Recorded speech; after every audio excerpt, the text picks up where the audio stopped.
have I actually thought Trump was my daddy. And Kamala is not our mommy. Now I realize Drew Barrymore has an effed up mom who put her into the spotlight at this young age and let her do drugs and drink when she was, I think, in the single digits, or like 12 at the oldest. That's a sickness, right? She's platformed these people. She leaned in and woke. Now she wants to get away with on Bill Maher. If you've changed, then own that. Own how you've changed, how you've seen the error of your ways. You won't be kneeling down to the transgender cult anymore. And I'll listen to you. A lot of people have evolutions. I will listen to you. Right now, I think you're just saying what you think you need to say to be popular with Bill Maher's audience. Recently, Drew Barrymore sat down with Bill Maher, but what was meant to be a casual and open conversation quickly turned into a PR disaster.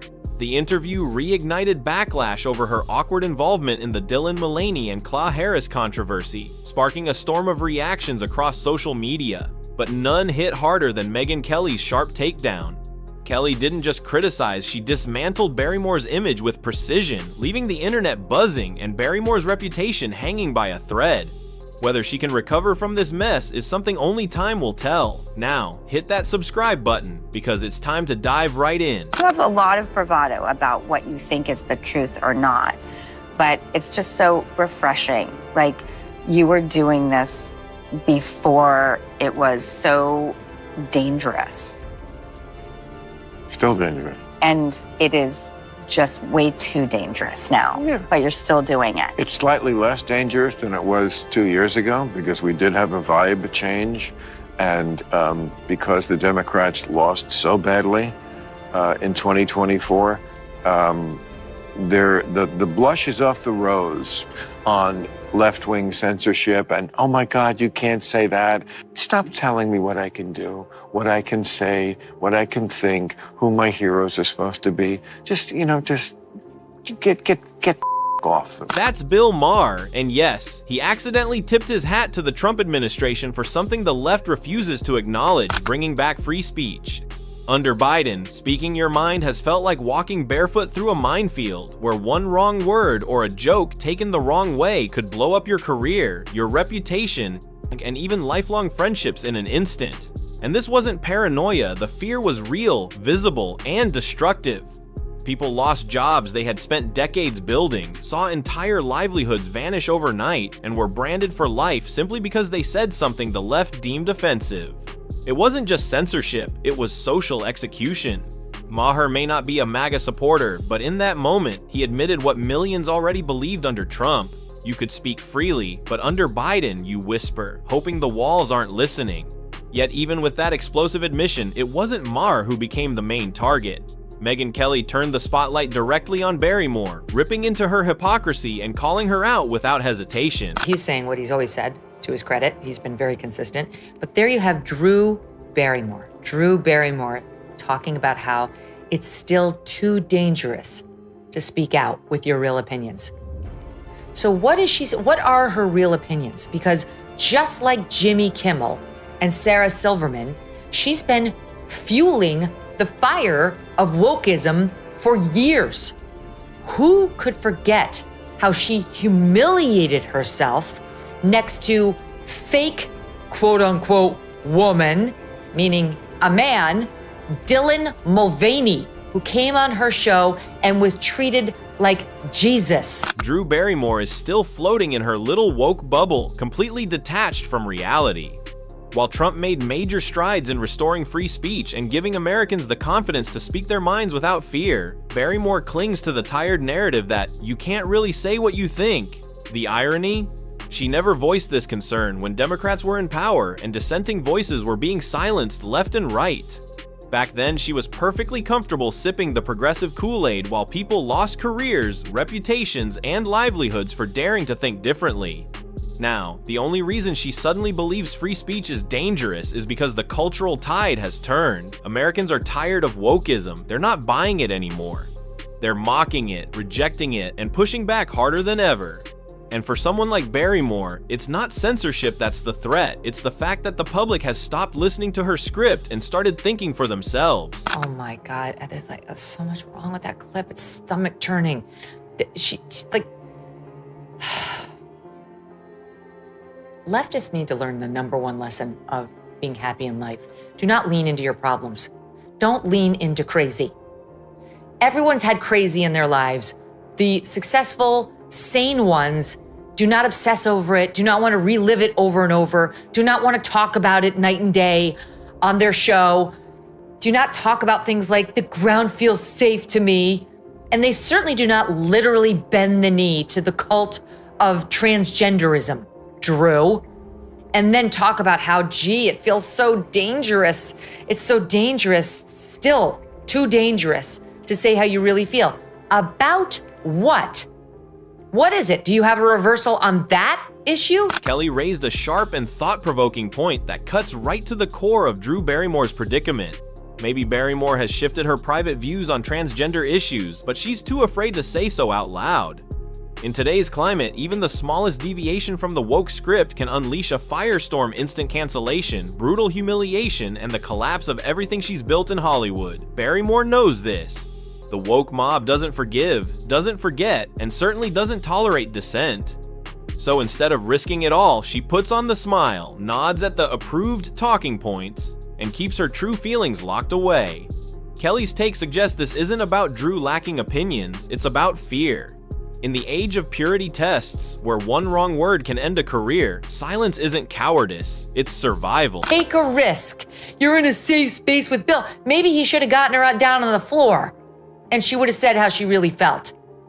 You continuously vote for the party and the people who push that bullshit on us. You, madam, are complicit. You hosted KamalaHarris, who says, we all need to be woke. We need to be woke because we just do. That's your person who you actually had on your program and wanted us to call Mamala. That KamalaHarris interview will go down as one of Drew Barrymore's most embarrassing talk show moments, second only to her Dylan Mulvaney debacle. Instead of hosting, Barrymore acted more like a campaign volunteer, lobbing softball questions, nodding along, and showering Kamala with fawning praise that felt less like journalism and more like political fangirling.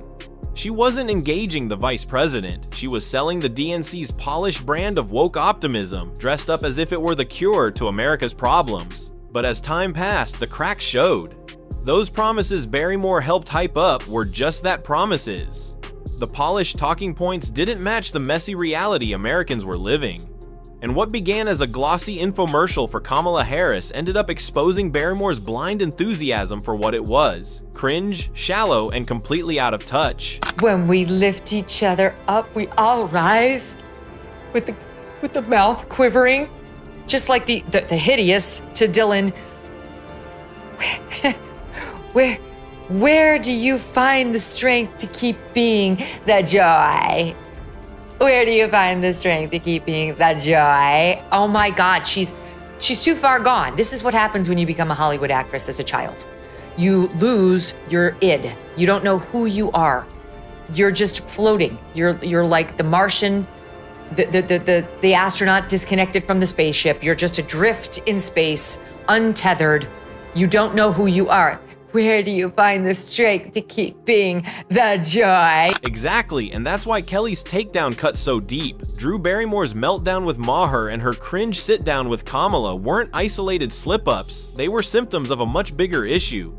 She's been living under Hollywood's microscope since before she could even process what fame meant, molded into a product rather than a person. That kind of upbringing leaves scars, constant validation seeking, blurred boundaries, and a habit of performing instead of being authentic. It's the same pattern we've watched play out with Ariana Grande, Selena Gomez, Lindsay Lohan, Britney Spears, the list goes on. Hollywood builds these stars up, traps them in a bubble, and then slowly breaks them down. So when Barrymore parrots talking points, panders to politicians, or fumbles under pressure, it isn't just about being woke or out of touch, it's about decades of conditioning finally catching up with her. Kelly didn't just call out a bad interview, she exposed the cracks in Barrymore's entire carefully curated image. He's not joyful, okay? He's a sick person, Dylan Mulvaney. He, I believe, may have had his penis chopped off. He's taking massive amounts of hormones. He's pretending that he is something other than what he is. And I believe, and many others believe too, because he really wants to be famous. He's been wanting to be famous for many, many years. He wasn't able to make it as a man or a gay man or a non-binary man, and now has gone full Eloise. And that's something that you think is brave, and you celebrated it openly on your show and told others that they should too. That's a sharp take, and you've nailed the tension at the core of modern celebrity culture. Fame today isn't just about talent or hard work, it's about visibility, constant reinvention, and the ability to dominate the cultural conversation. Dylan Mulvaney is a perfect example of how identity, in the age of social media, can become both a deeply personal story and a lucrative brand. For some, transitioning is about survival and self-acceptance. For others, it also becomes a stage, a way to capture attention, build influence, and cash in on sponsorships from corporations desperate to appear progressive. The problem is, when authenticity gets tangled with marketing, it creates cynicism. People start asking whether a revelation is heartfelt truth or a calculated PR move. And that skepticism doesn't just hurt individuals like Mulvaney, it spills over onto the broader conversations about gender, identity, and acceptance, making it harder for those with genuine struggles to be heard without suspicion. In a world where clicks mean cash, the line between reality and performance has never been thinner. The nonsense about, who dislikes me the most? Me. Oh my God, this woman has a national platform where she's passing on this craziness to God knows how many viewers. And then we all need a mom? Like, how crazy is that? No, we don't. We all had a mom, believe it or not. Some were good, some weren't great, some were amazing. I'm lucky enough to be in that category. I certainly don't need my politician to be my mom, okay? Not at all. We joke about Trump being daddy because that NATO Secretary General referred to him as such. And it's sort of a joke, like dad's home. He's not actually our dad. And by the way, I lost my dad when I was young. Never have I actually thought Trump was my daddy. And Kamala is not our mommy. Now, I realize Drew Barrymore has an effed up mom who put her into the spotlight at this young age and let her do drugs and drink when she was, I think, in the single digits or like 12 at the oldest. We don't elect politicians to act like parents controlling our choices or telling us how to live. We elect them to lead with boldness, with clarity, with vision. This nation doesn't need more empty buzzwords or campaign slogans.